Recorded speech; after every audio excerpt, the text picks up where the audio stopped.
I said, I don't know what your usual process is of asking questions during the call, or I don't know, but it's fine with me if you do. And Larissa also has my contact information. So while I no longer originate, if you do have questions, feel free to reach out to me and I can answer those questions. And also if you need a referral to someone at BB&T, if you choose to see what we have to offer, I can give you that referral as well. Yes. So, Eliza, if you'll go to the next page.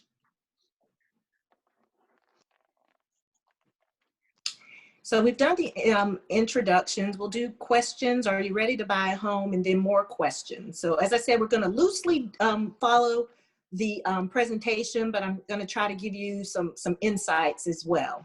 So next slide.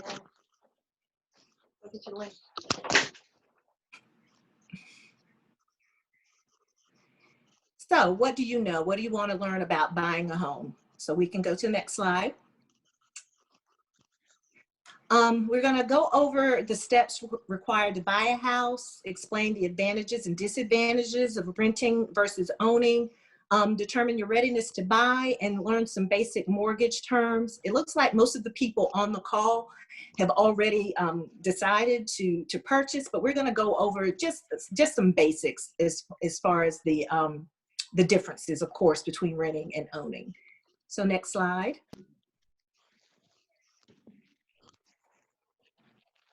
So the 5 steps to buying a home: we have to determine your readiness, which I know obviously we have counselors available for you to determine that, to determine how much you can afford and which mortgage option is best for you, pre-qualify for a loan, a first mortgage, and any possible down payment assistance programs you may qualify for.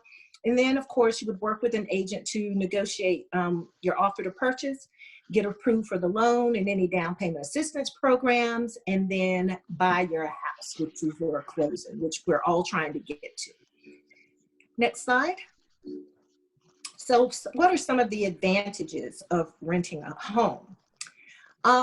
Of course, some of the advantages are that you're not stuck at one place for long term. So if you have the opportunity to, or you're in a job that might transfer you, or you are just planning to be in a certain area for a short amount of time, then of course renting would probably be what you wanted to do. Your maintenance is kept up by the apartment complex that you're living in. So those are the types of things that would be advantages to renting. The disadvantages, of course, are whenever the landlord decides to raise your rent, then your rent is raised. So you don't have that, that assurance of what your payment will be or approximately what it will be. So that's definitely a disadvantage. And also, you're not able to build equity. So you're basically paying somebody else's mortgage, what we always say. So whoever owns the apartment, you're definitely making them a little richer, but you're not building any equity to build wealth within your own home. So those are a couple of advantages and disadvantages. I don't know if the slide has extra things, but yeah, no, homeowners association is an advantage. And then the disadvantage, of course, you might not be able to renew your lease on a home, on a rental property, just depending on the circumstances. So we can go to the next slide. The advantages of owning a home. As I said, you can build equity. Usually a home is the biggest investment that a person makes during their life. As you gain equity, which is basically the difference between how much you owe on the house and how much the house is worth. So if you buy a home, say for $150,000, which you probably wouldn't be able to find in this area anymore, but say you bought a house for $150,000 and the loan you took out on the house was about $145,000. So as you pay on that loan, of course, that $145,000 balance is reduced and the value of the property goes up. And luckily in this area, values are going up. So say in 10 years, you have children that are ready to go to college. By now, you've paid down your mortgage and your house is worth more than you paid for it when you bought. So that difference between how much it's worth and how much you owe on it is called your equity. And that's the amount that you could borrow against to maybe pay for, say, your children's education. And the reason people do that is because many times the rates on home equity loans are less than any personal loan that you can get or any other type of loan that you get. And you have the option of only using how much you need at a time. And that's what you're paying your payment based on. So say you have $30,000 in an equity line, but you only need to borrow $6,000. You still have that availability, but you're only making payments on what you've accessed. So that's a good way to kind of keep those payments down and to use that equity to accomplish something, for your children. Like I said, it's a good investment. This area, we have not had really any house values that have tanked. So if you're paying your mortgage, more than likely your house is appreciating. Personally, I live in Raleigh, and the difference between my last tax assessment and this year's tax assessment was about $40,000. So I've built some equity in the house. The value's gone up. So if I needed to borrow against it, I would have that opportunity. Of course, the mortgage interest, if you itemize, is still tax deductible if you meet that threshold. And more importantly, it's an asset that you can pass on to family members. So if you, when you pass away, you can leave it to your children, or if you decide to purchase another house, theoretically, you could keep that house and use it as an income source and pay for another house. So there's so many advantages to home ownership, but of course, getting this education up front and knowing what your options are so that you can maintain the house is just as important. So the next slide, please. So disadvantages, of course, it's yours now. So you have to pay for any maintenance and upkeep. I'm sure that, as you go through the process, people will tell you a home warranty is a wonderful thing to buy. You're paying for that, but if there are any major repairs or anything up, that you could potentially have those covered in a home warranty. Of course, buying is a long-term proposition. So if you buy, typically the mortgage you get is for 30 years. That's not saying that you can't move, but that's saying that you're still going to be responsible for paying that mortgage. So you'd either have to sell it, put it on the market, go through that whole process. And then, of course, as I said, under certain circumstances, you have a risk of losing your home. So that's why we do this education, so that you know what your options are. If for any reason you had a hardship where you were unable to make your mortgage payment, there are options out there available for you. Next slide, please. Okay, so readiness to buy a home, the kind of things that we look for. What we typically say are the 4 C's of purchasing a home. So what we look at is credit. That's usually the biggest thing for first-time home buyers, just getting your credit right. Then we look at the capital. How much money do you have to put into the transaction for a down payment or closing costs? And of course, there's some down payment assistance programs that could help with that. And then we look at your capacity. Do you have a steady source of income? Is the house that you're buying affordable? And by affordable, we look at how much money you make compared to how much your mortgage payment is. I have people ask all the time, well, can I afford, how much house can I afford? I don't make enough money to buy a house. It's all based on what you can afford. So obviously, if you have a lower income, the purchase price of the house that you're buying would be less than someone making more money typically, but there are down payment assistance programs that may make it affordable for you. So you're only limited by your ability to pay. So you can't make too little money to buy a house as long as you're purchasing a home that the payment allows you to comfortably make that payment. So when we're looking at a steady source of income, we look at 2 years employment. So does that mean that you have to be on your job for 2 years? It does not. It means that you have to be employed for 2 years, because what we don't want to see is you getting the job, working for 3 months, going somewhere else, skipping around. So we need to see some type of stability. So that's the big thing on that. It's not that you have to be in the same job, but we want to see that you have a history of working somewhere. So next slide. So these are questions that you can ask yourself when you're looking for a home. And before you even go out with a realtor, do you plan to stay in the community, or do you want to look someplace else? What specific area would you like to look in? And that also can determine what down payment assistance programs are available to you. What kind of home do you want? Do you want a condo so you don't have to really worry about maintenance because that's all covered and there may be some amenities? A townhouse, if there's, a clubhouse that might have a pool or a gym, and again, you don't have to cut any grass. That's something that you could look into. And how much space do you need? People a lot in this area, start off with a 3-bedroom, maybe 2.5 bath. But if you don't need that, do you want to pay for that? So there's things to look at. What kind of neighborhood do you want? Do you want a particular school district? Do you want to live in a more established community, or do you want to live in a new subdivision? So those are the kind of things that you want to look at when you're going to ask yourself when you're looking to buy a house. So yes. Okay. So there are many different types of programs, and each program has different requirements. But typically when you're looking at a mortgage, the down payment can be anywhere from 3 to 20%.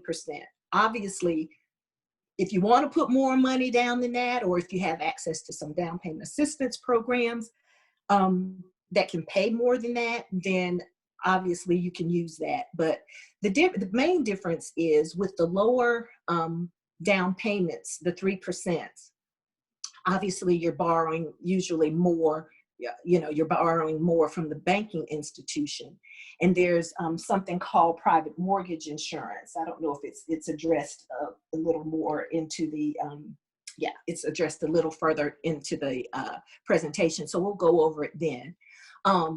And the 20% is to avoid the private mortgage insurance. And again, I'll go over that in a couple of minutes. So when you're looking at the closing costs, typically they are 3 to 4% of your purchase price.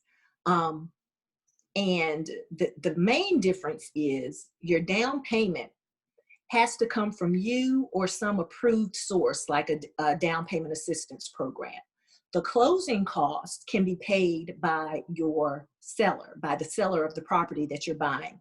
And that's something that's negotiated at the beginning when you make an offer on the house. Now, the buyer does have to pay upfront typically for the appraisal. And that is because the appraiser is an independent contractor. So say you came to Truist for a mortgage and I was your loan officer. I'm going to ask you for that payment for the appraisal up front, because the appraiser does not work for Truist. He's an independent contractor and he has to be paid for his services. Now, say after you get that appraisal and the appraisal comes in and everything's fine, but say you get a home inspection and there's a problem with the property and your seller's not willing to negotiate, that appraisal is non-negotiable. It is non-refundable. So you have to be aware that there are some upfront fees that you have to pay. And if for any reason, maybe after you go home and think about it, you decide, I really don't want to live in this house. If the appraisal's already been done, you don't get your money back because the appraiser has done his job. So he has to be paid for his services. And then we're looking at maybe 400, maybe a little less, maybe a little more for a home inspection and any other inspections. Typically, the difference between an appraisal and a home inspection is that the appraisal tells you how much the house is worth on the fair market. And to determine that, the appraiser looks at houses in the area that are similar to your house. So if you are buying a 2-story, 3-bedroom, 2.5 bath, the appraiser goes out in the general vicinity and tries to find recent sales of houses that are 3-bedroom, 2.5 bath. So based on that sales price and the condition of the property, he'll come up with a value for your house. Now, the inspection doesn't address value at all. A home inspection just determines whether or not the systems in the house are working. So is your heater blowing hot air? Is the AC blowing cool air? Or is the hot and cold water labeled correctly? Is there adequate water pressure?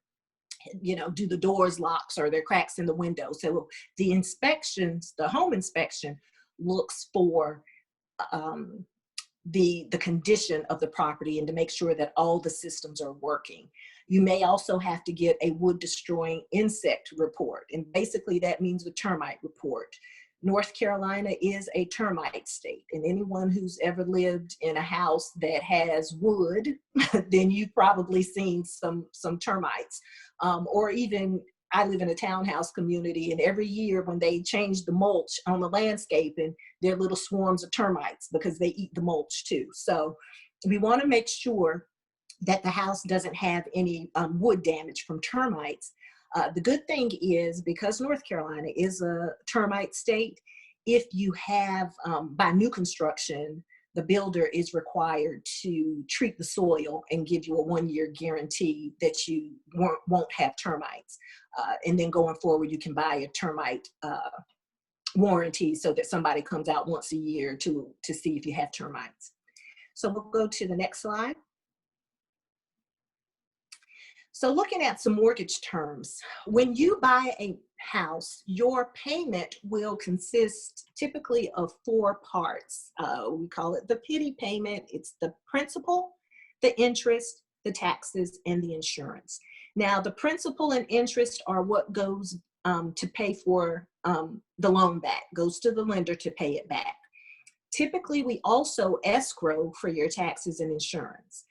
And what an escrow is that when you send in the payment, the lender keeps the principal and interest to go towards your loan, but they also have a separate account for you that holds the money for your taxes, your real estate taxes from the county or city, and then your homeowner's insurance. So when that comes due once a year, instead of you paying it out of your pocket, your escrow account pays it. And it's for a couple, I mean, it's more convenient for you as a borrower, but the main reason that lenders do that is because your house, if you don't pay your taxes, the city or county can place a lien against the property. And then say, for example, maybe you lose your job and heaven forbid, the house goes into foreclosure. If that happened, then the lender would have to pay off those taxes before they could get their money to pay off the loan. So it's kind of self-preservation for the lender, but it's also convenient for the borrower because say you have a $2,500 yearly tax bill. I know it ends up being the same amount of money, but I'd rather somebody take 200 and some change every month for a year than for me to just have to write a check for $2,500. It's just more convenient for me. I feel like I've accomplished more by giving a little bit at a time rather than writing that big check when it comes due. Likewise, with your homeowner's insurance, you have to pay, you have to maintain that.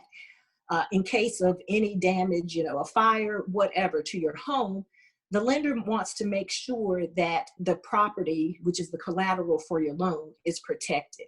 So if you let your insurance lapse, then the lender has the option to force place insurance on the property, and that is always much higher the premium is always much higher than what you could get on your own. So it's very important that the taxes and insurance is paid on time. Therefore, we put that in an escrow to make sure that it's included with your payment. Earlier, I mentioned the PMI, or private mortgage insurance. That's an additional insurance policy, but it really is set to protect the lender. So a couple of slides back, we talked about the lower down payments that are required.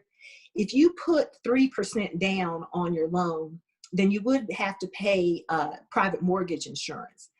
And the rationale is that if you haven't paid a lot down up front, then the potential for you to let the loan go bad or go into foreclosure is higher. So the lender is taking a bigger risk by not having you put down more money. So the private mortgage insurance is a mortgage insurance policy basically for the lender, so that if you stop paying the mortgage, the lender is able to file a claim with the private mortgage insurance company and recoup the money that they are not collecting because the house has gone into foreclosure. Likewise, on that other slide, we were talking about the 20% down payment. With private mortgage insurance, once you've paid off 20% of your loan, and that's compared to the value of the house, not the purchase price after 5 years, then it automatically falls off. Now, on an FHA loan, it's a little different because it's just plain mortgage insurance, and it's insured by the federal government.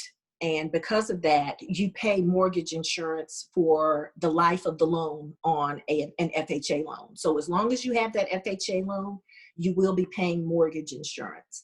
The amount of your mortgage insurance premium will decrease over time as your balance goes down, but you will have it for as long as you have that mortgage. Next slide, please. So when we're looking at the mortgage payment, what are we looking for? So we're looking for your housing payment not to be more than typically around 30%. So if you have, say, a gross income, and that's important to understand, and I always stress this, especially to first-time home buyers, when we are looking at determining how much you can afford for a house, we look at your gross income, the income before any taxes or anything else comes out. Now, I've been working for a long time, and I have never received my gross income. What my check starts out to be, I never bring that home.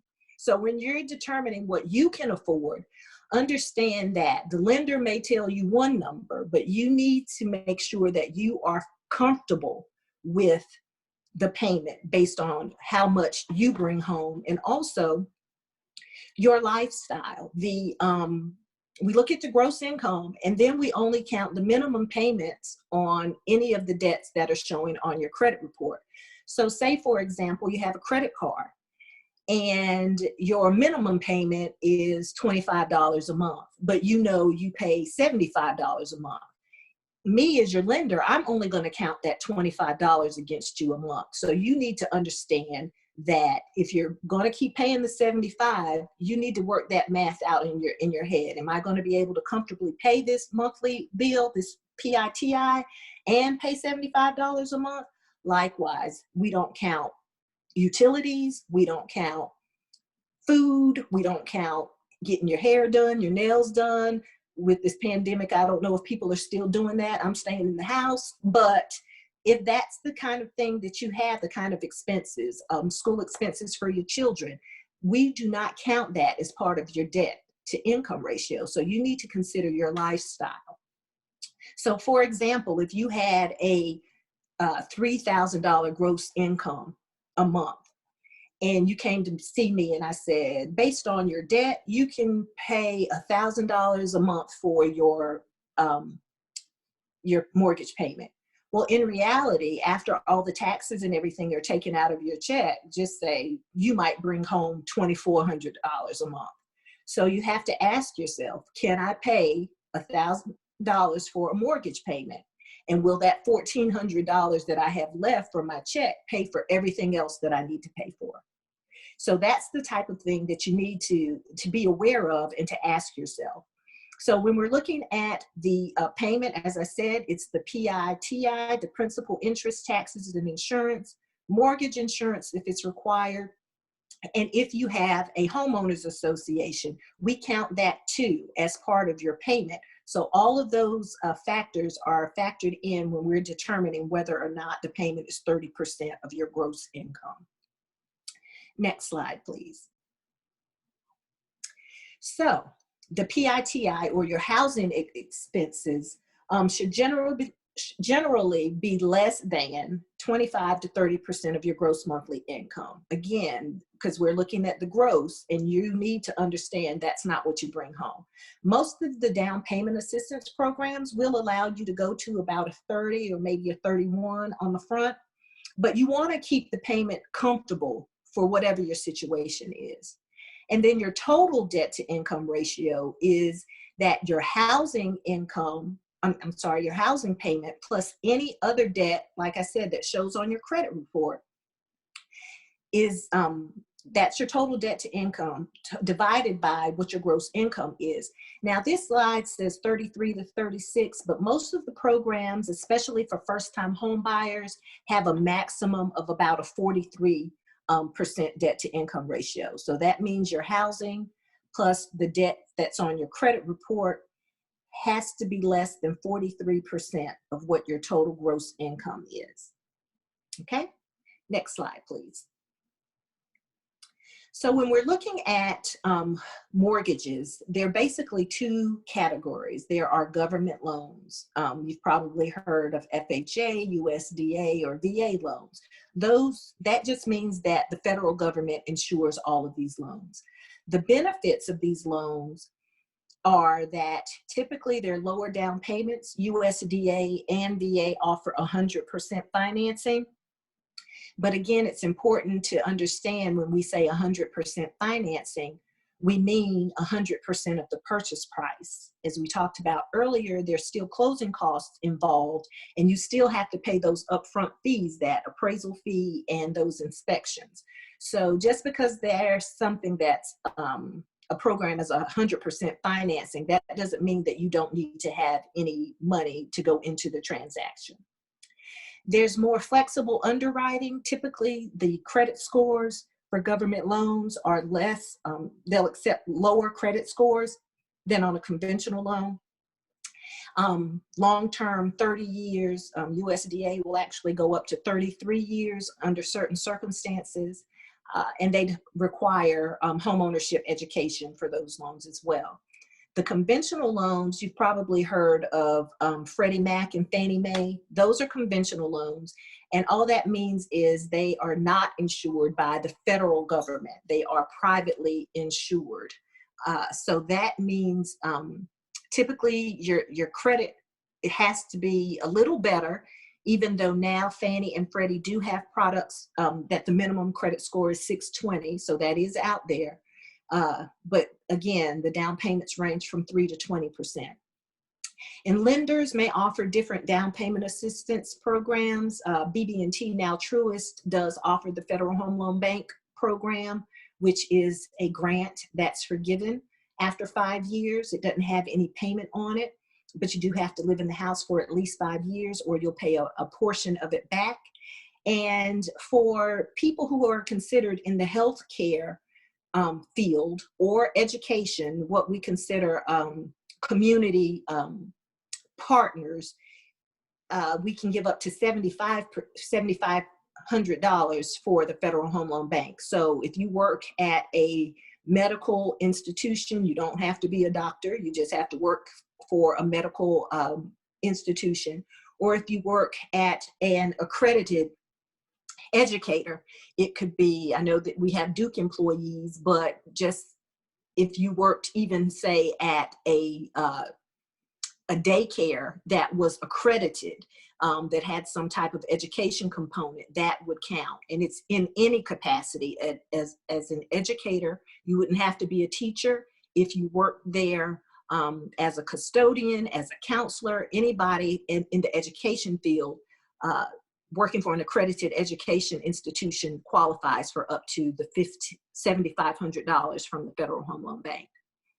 And then every state has a housing finance agency. The North Carolina Housing Finance Agency offers a down payment assistance program as well as a first mortgage program. And Truist is a member of that as well. Next slide. So homebuyer assistance programs. So typically you have to use a HUD approved housing counseling agency like Reinvestment Partners in Durham, because they're going to give you the in-depth counseling that you need, not just pre-purchase, but post-purchase, so that you're able, again, to stay in your home. You have to work with a lender who is approved to participate in those homebuyer assistance programs. Then you want to let your real estate agent know that you're going to be using some type of homebuyer assistance program, because that can determine how long it's going to take your loan to close. Obviously, if you have 20% of your sales price just sitting in your bank account, then you're going to be able to close on your loan quicker than if you have to go through another organization such as Federal Home Loan Bank or North Carolina Housing to get approval for that down payment assistance program. So that's why your real estate agent needs to know, so that you have a realistic closing date that you're going to offer. You want the seller to be comfortable this is going to happen, but it may take 45 to 60 days as opposed to 30 days because you don't want to get under contract and risk losing your due diligence money or anything if you miss a closing date. Then North Carolina Housing Finance Agency, that's their website to get information on those specific programs they offer. And then HUD.gov also is a good resource for you to find down payment assistance programs that are offered throughout the area that you're looking for. Next slide, please. So the Fair Housing Act prohibits discrimination in housing-related transactions on the basis of race, color, religion, sex, national origin, family status, or handicap status. And that all of the lenders have to have that equal housing opportunity sticker somewhere visible so that you know that we do comply with the Fair Housing Act. So as long as you can afford a property, it is against the law for any seller to discriminate against you based on any of these protected categories. Same as with your lender. Your lender cannot discriminate against you whether or not they approve you for a loan based on any of these protected classes. Next slide, please. So meet Patricia. She's a medical technologist, makes $42,000 a year or $3,500 a month. She's currently living with her parents, wants to know if she's ready to buy a home. So what do you think? I don't know if we're going to open up the lines for a minute, but from that information, do you think we can tell whether or not she's ready, or what are the types of things that we would look for? I'm going to give you a minute maybe to unmute, but if nobody does, then I'll go ahead and answer some questions. I'll go ahead and answer some of those questions. Anybody have any thoughts? We don't know. And why don't we know?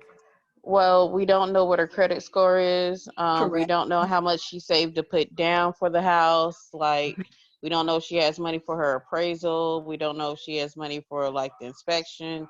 Just all depends. Correct. Exactly. So we don't know how much debt she's carrying. Just because she lives with her parents doesn't mean that she doesn't have any other debt. So it's not enough. It looks like, based on her income, it looks like she would, she could buy something, but we don't know enough to know we don't have enough information on her to know if she really qualifies as far as all the criteria that has to be met in order to purchase a home. So that's all that we have on this presentation. But Eliza, if you'll bring up the other presentation, I want to be mindful of everyone's time. I wanted to kind of go over some of the do's and don'ts during your loan process, because this can make or break your approval process. And some of these things seem obvious, but I could share some stories with you that you would not believe. So, these are the do's during your loan process. Be certain that you keep all of your accounts current by paying them on time. Yes, there are people who go under contract, and while they're in process, they maybe miss a payment on something. And if you have to pull another credit report, depending on the age of the credit report, that score could go down, obviously, based on that. Keep copies of your pay stubs and bank statements. The biggest thing with a mortgage is documentation. If we can't see a paper trail for it, it does not exist. So we want you to keep your pay stubs, your bank statements, keep all receipts for credit delinquent accounts for proof of payment. If you've had to pay something off, keep that receipt, because the credit bureaus do make mistakes and they don't necessarily update everything in a timely manner. But as a lender, if you can provide proof via a receipt that something has been paid, then we're able to send that to the credit bureau and have that taken care of within 48 to 72 hours, rather than you having to go through the whole process and wait 30 days for it. When your lender asks you for documents, you need to supply them as quickly as possible. Any delays in getting them to the lender is a delay in getting it to the processor or the underwriter, which in turn slows down your process and makes the possibility of you not meeting a closing date, the possibility bigger. So you don't want to do that. So if your lender asks for something, get it to them as quick as possible. Stay in close contact with the lender and do what they tell you to do. So it's very important, and that you work with a lender who has good communication skills, especially with your first buying your first home. You'll probably have a lot of questions. You'll have questions that you don't think of until something comes up that sparks your memory. You want to have someone who's responsive, someone who is going to answer the question in a way that it makes sense to you. There are so many acronyms in mortgage that we could go on all day, but obviously, if you're not a mortgage lender, if I started using them, you wouldn't understand it. So if you are working with someone, make sure that they are using terms that you understand and that they tell you the answer until you understand the answer.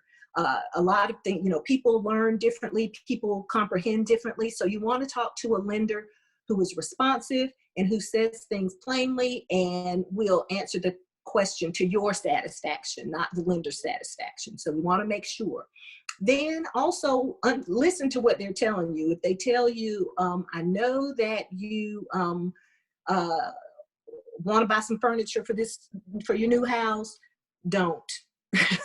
Then don't buy any furniture. And that brings us to the next slide, which is the don'ts during the loan process. Be certain that you don't apply for any new credit. No one should pull your credit during the process. Don't co-sign for anybody. The way your credit is at the time that it's pulled by your lender, don't do anything except continue to pay the bills that you have. Don't quit or change your job unless it is for more money. Of course, like I said, you don't have to be in the same job for 2 years, but you do have to be working somewhere. And if you're going to change jobs, you need to be making more money, or at least the same amount of money. Don't switch from a hourly job to a commission because you think you'll make more on the commission. We can't count that commission income until you've had a history of making it for 2 years. So those are the types of things that we want to look at. And now during this pandemic, they're even tightening some of the restrictions. So if you change jobs, you have to have a 30-day pay stub before you can close. So say your closing is set out 45 days and you get into the process and 20 days in, you change jobs. You don't have 30 days before the loan closes to get a pay stub that covers 30 days. So you've delayed your closing. So those are the types of things that we don't want you to do. And earlier today, I did share with Larissa that when I was originating, I actually went to a closing with a couple who sat and signed all of the documents. The application asks where you work, and the application itself is a federal document. And by signing it, you are attesting that everything that's on that application is true. And they signed the application, and everything was fine. I went back to my office, and when I got to my office, I got a call from the closer at the bank, who's the person who wires the money. And typically, before closing, it's the closer's responsibility to call the employer and make sure that the person still has a job, at least 3 days before closing. Well, in this instance, the closer had not been able to get in touch with the wife's employer until that day. And when he called the employer said, "Oh no, she doesn't work here anymore." So we couldn't wire the funds for that closing because the information on that application was incorrect. And as far as we knew and had documentation for, she didn't have a job. So immediately I called her and she said, "Oh yeah, I changed jobs." And I was like, "But you just signed the application saying you worked at the old place." Luckily, we were able to work it out because she had changed jobs early in the process. So she had pay stubs, but she had never said anything about it to anybody. So we want to make sure that where you are at the beginning of the process, you are at the end of the process, unless you have changed the job for more money and have been on that job long enough to have 30 days pay stubs. So you don't want to change banks, close accounts, transfer money, deposit large amounts, and you definitely don't want to deposit money in cash, because if we can't source where cash comes from, and if we can't source where the money came from, then we can't count it as your asset. So say, for example, you needed to bring $1,000 to your closing. And when we looked at your bank statement, there was $1,500 in your bank account, but there was $1,000 cash deposit. As far as we're concerned, you only have $500. Therefore, you don't have enough to close. So if you're going to make deposits, we don't want any large deposits, but as far as deposits, period, we don't like cash. We want to have some type of paper trail. The other thing is Venmo and Cash App.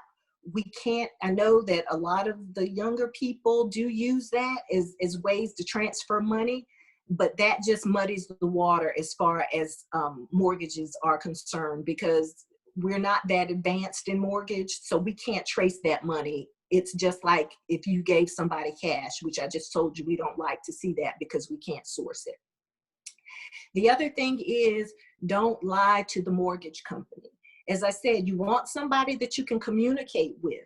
So if you, somewhere along the line, if there's say, for example, I know people don't keep checkbooks anymore, but just say you're looking at your transactions on your online bank account and something came out that you didn't realize was coming out, or it came out on something that you thought you had canceled and you end up having an NSF.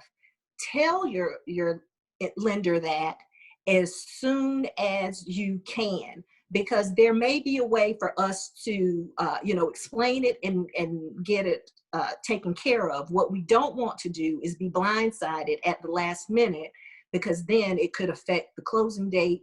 Then the realtor, the seller's agent is upset, everybody's upset. So if there's something that comes up, just go ahead and tell your loan officer, so then you can figure out a way to fix it before it blows up.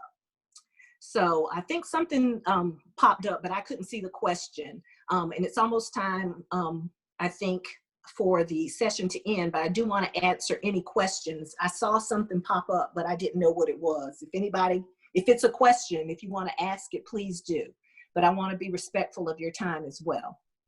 It looks like a comment from Angela. If income change, it might, if you qualify for DP programs.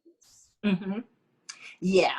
If you change your job and you go to a job that has a higher income, that could jeopardize you getting some type of down payment assistance program, because the down payment assistance programs are by and large driven by income, whether or not you qualify. So that's why we say ideally don't change jobs. What you start with is what we want you to finish with. Any more questions or comments? Something else. How did they see like money that you made? You know how some 403Bs let you borrow money out for down payment assistance for housing? Right. Is that an okay thing, or is that seen in a negative way? No, that's fine. Just keep the paperwork so we can see what the source is of that money. And we actually don't count that as a debt against you, because essentially you're paying it back if you've taken a loan against your retirement. So that's fine, as long as you can just show where the money came from. It's always documentation, documentation, documentation. Likewise, you can count a 401k, or we'll count a percentage of the 401k as an asset. You don't have to liquidate it, but we can show that you do have some type of money for reserves. So we want to be sure that reserves always make a loan stronger, because what we want to see is, say, for example, you did get laid off. We want to see that you have some type of savings or some source of income that you can fall back on to keep paying your mortgage payment and keep, your life afloat until you're able to find another job. But borrowing against your 401k or your 403b is fine. It's a fine source of funds for you to close. We have another question from Danny in the chat. If your spouse is self-employed and paying taxes, do they need to be paid in full before applying for a mortgage? They don't necessarily have to be paid in full. If you are on a payment plan, then we will count that as a debt. But if they are delinquent, then that's a problem. So if you've entered into a payment agreement with the IRS, we can count that IRS payment as a debt and part of your debt to income ratio, but it does not exclude you from getting a mortgage. Any other questions? This is Lynetta. I have a question. If someone was giving me a gift for a down payment, what type of documentation would I need for that gifted payment? Okay, great question, because we do allow gifts. The paperwork says it has to be from a family member or someone like a family member, but we provide a gift letter for that person to sign. And basically it says that I'm giving this person this money and I don't expect to be repaid.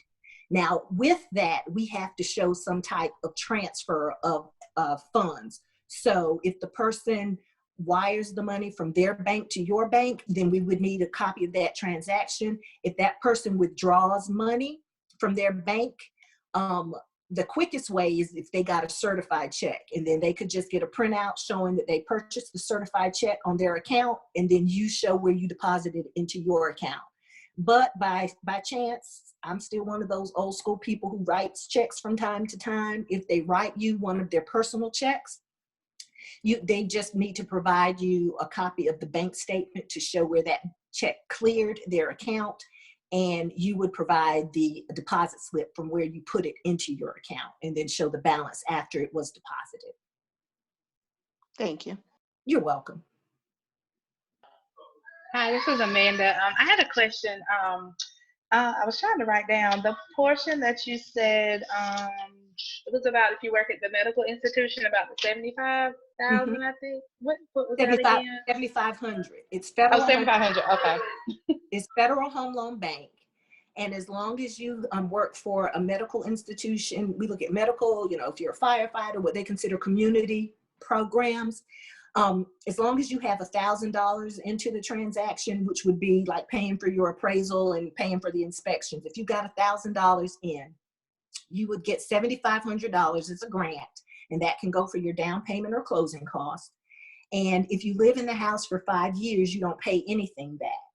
It's forgiven 20% per year. So if you sell before 5 years, just depending on how long you stayed in the house, you might have to pay a portion back But if you stayed for 5 years, it goes away altogether. And you don't make any payments along the way, and it's not accruing any interest. And this Okay, one, and then, oh, I'm sorry, I had one more question. Sure. With the part that you said about the debt to income, I think you said something about 30% of your gross income. For your housing, for just your housing. For just your housing, okay. Yeah. And then 43% is usually what the maximum debt to income ratio would be. So that's your housing payment plus any other debts, the minimum payment that's reported on the credit report. So it has to be, you said no more than 43% max. Yeah. So for example, and I'm not going to do all the math, but I'll do the first math because it's easy. So say you made $3,000 a month, and then you had a house payment of $1,000 a month. So that 1,000 divided by 3,000, you're at 30% for your housing, which is fine. So say you had debts that were $600 on top of that.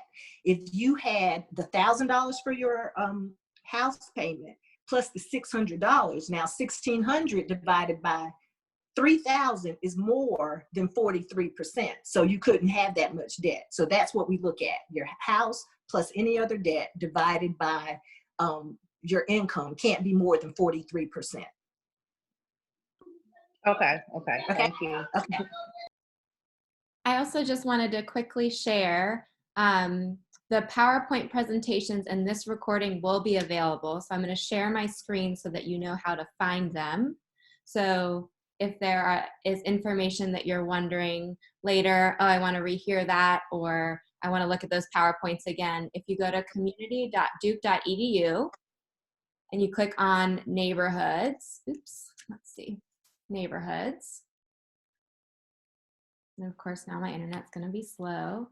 And you scroll down and you go to Homebuyers Club. Here you'll find a little bit about the program, the calendar. There's actually a podcast that was created in previous years if you want to listen. But right here, Duke Homebuyers Club resources. If you click on that, it'll open up a box. It should open up like this, and then you'll see all the folders, but only the ones of the dates that we've had so far will have things in them. So right after this session, I'm going to go in to this qualifying for a mortgage. And when I click on it, it's going to be empty now, but after this and the recording's done, I'll have everything there with the resources. So if that's helpful for you to go back to look at, they're there for you, and we'll continue posting that every time we have a session. Okay. And Eliza, I wanted to mention on the PowerPoint with the do's and don'ts, you're going to put the entire. I can. Just those slides.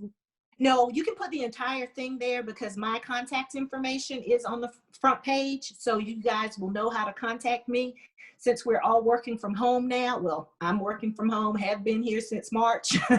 It's easier to catch me by email because I'm sitting here in front of this laptop all day. So if you have questions, email me. And if you put your phone number in there, I'll be happy to call you back if you prefer me to call rather than email to answer your questions. So I just wanted to let you guys know that. It looks like Larissa also put in early on your information in the chat. Okay, cool. Okay, good. Okay. So thank you guys for putting up with me this evening. I was very happy to see so many people, and thank you for your engagement. Hopefully I gave you some information that you'll be able to use on your journey to home ownership. And please don't hesitate to reach out to me if you have any questions. As follow-ups, I'll be happy to help you any way I can. Great. Thank you. Thank you so much. Thank you. Thank you. You're welcome. Good night, everyone. Thank All right. you. Thank Bye. you. Bye-bye.